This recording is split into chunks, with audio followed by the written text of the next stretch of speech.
श्री स्वामी समर्थ. बाळा, आजच्या या संदेशाला तू पाहून दुर्लक्ष करू नकोस. आजचा हा संदेश तुझ्यासाठी खूप महत्त्वाचा ठरू शकतो. आजचा हा संदेश तुझ्यापर्यंत पोहोचला याचा अर्थ तू स्वामी समर्थांचा भक्त आहेस. तुझी स्वामी समर्थांवरती श्रद्धा आहे, तुझा स्वामींवरती विश्वास आहे. म्हणूनच हा संदेश आज तुझ्यापर्यंत पोहोचलेला आहे. त्यामुळे आजच्या या संदेशाला तू पाहून दुर्लक्ष करू नकोस. आजचा हा संदेश तू शेवटपर्यंत नक्की बघ. त्या अगोदर तू जर का या चॅनेलला सबस्क्राईब केलं नसेल तर आत्ताच सबस्क्राईब करून घे आणि कमेंट बॉक्समध्ये श्री स्वामी समर्थ असे 3 वेळा लिही. आजचा हा संदेश तुझ्यासाठी खूप महत्त्वाचा ठरणार आहे. त्यामुळे आजचा हा संदेश तू शेवटपर्यंत नक्की बघ. स्वामी सांगतात, आपल्या आयुष्यामध्ये आपली परिस्थिती कशी असू द्यात, तुमचे ध्येय किती मोठे असू द्यात, तुमचा संघर्ष कितीही अवघड असू द्यात, पण तुम्हाला पाहिजे ते ध्येय गाठण्यासाठी तुम्ही कधीही कोणताही शॉर्टकट रस्त्याचा वापर करू नका. लक्षात ठेवा, शॉर्टकटने मिळवलेली गोष्ट फार काळ टिकत नाही. या उलट कष्ट करून मेहनतीने पूर्ण रस्ता चालणाऱ्या लोकांचे ध्येयप्राप्ती झाल्यानंतर ते त्यांच्याबरोबर आयुष्यभर राहते. त्यामुळे नेहमी लक्षात ठेवा, कोणत्याही शॉर्टकटचा तुम्ही वापर करू नका. आणि सर्वात महत्त्वाचं म्हणजे आयुष्यामध्ये कोणालाही फसवू नका. तुम्ही जर का एखाद्याला फसवून त्याकडनं काही गोष्टी घेतली आणि स्वतःचा स्वार्थ साधलात तर तुम्ही तेवढ्या पुरतेच आनंदी राहाल. तात्पुरता आनंद तुम्हाला भेटेल, पण नंतर आयुष्यभर तुम्हाला त्याचा पस्तावा हा भोगावाच लागेल. लक्षात ठेवा, कर्माची फळं हे प्रत्येकाला भेटतात. कोणाचेही कर्म चुकलेले नाही आहेत. आपल्या वाटेची कर्म हे प्रत्येकालाच भोगावे लागतात. त्यामुळे नेहमी लक्षात ठेवा, कोणालाही फसवू नका. तुम्हाला ध्येय प्राप्त करायचे असेल तर तुमची जिद्द आणि मेहनत आणि प्रामाणिक कष्ट यातूनच तुम्ही ध्येय प्राप्त करू शकता.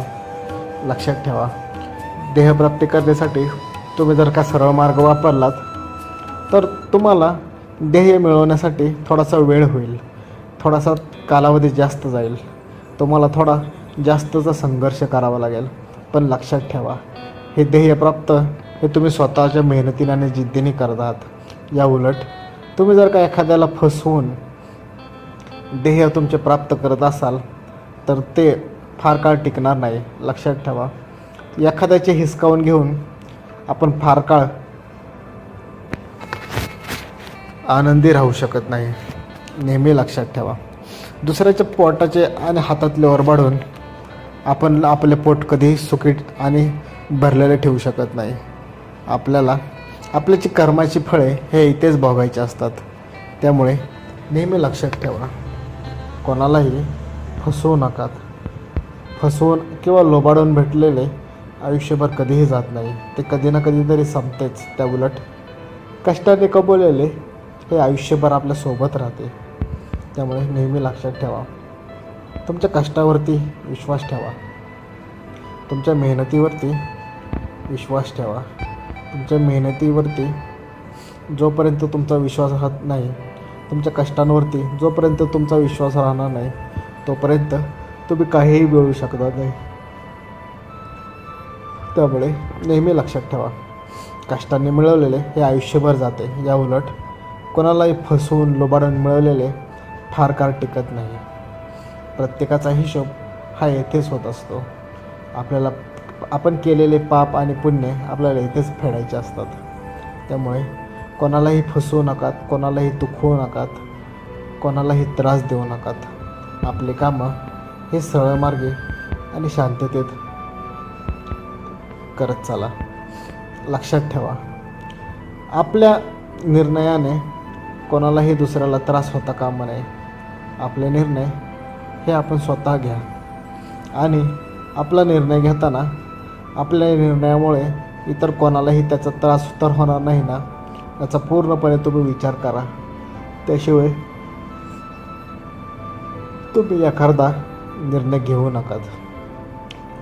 लक्षात ठेवा, निर्णय घेऊन विचार केला आणि विचार करून निर्णय घेतला, या दोन्ही गोष्टी खूप महत्त्वाच्या आहेत. एक वेळ विचार करून निर्णय घ्या, पण निर्णय करून विचार केल्यानंतर निर्णय करून मग विचार करण्यात काहीही अर्थ नाही आहे. एकदा निर्णय झाल्यानंतर पुन्हा तो माघारी घेता येत नाही. त्यामुळे निर्णय घेतानाच त्याचा पूर्ण विचार करा. आपण घेत असलेल्या निर्णयामुळे कोणते फायदे होऊ शकतात आणि कोणते तोटे होऊ शकतात याचा पूर्ण विचार करा. आपल्या या निर्णयामुळे एखाद्याला आपण दुःखात तर नाही टाकत आहे ना, एखाद्याला त्याचा त्रास तर होत नाही आहे ना, याचा पूर्णपणे तुम्ही विचार करा. त्याशिवाय तुमचे निर्णय घेऊ नका. लक्षात ठेवा, आपले निर्णय हे पूर्ण विचार करून घ्यायला शिका. नेहमी लक्षात ठेवा, तुम्हाला जर का आयुष्यामध्ये काही कमवायचे असेल, काही ध्येय साध्य करायचे असेल तर मेहनतीशिवाय पर्याय नाही आहे. आपल्याला मेहनत ही करावीच लागते. लक्षात ठेवा, जो व्यक्ती आपले ध्येय स्वप्न पूर्ण करण्यासाठी दिवस रात्र मेहनत करतो, त्याला तहान आणि भुकेचं पण भान राहत नाही. तो निरंतर कष्ट करतो आणि प्रामाणिकपणे कष्ट करतो. तो व्यक्ती आपले ध्येय हे प्राप्त करतोच. त्या व्यक्तीला त्याच्या ध्येयाशिवाय दुसरं काही दिसत नाही. त्याचे स्वप्न आणि त्याचे ध्येय हेच फक्त त्याला दिसत असते. त्याला इतर कुठल्याही गोष्टींचा विचार करण्याचा वेळसुद्धा नसतो. तो व्यक्ती पूर्णपणे आपल्या ध्येयावरतीच लक्ष केंद्रित करत असतो. आपले ध्येय कसे प्राप्त करता येईल, आपले स्वप्न कसे पूर्ण करता येईल याचाच विचार तो कायम करत असतो.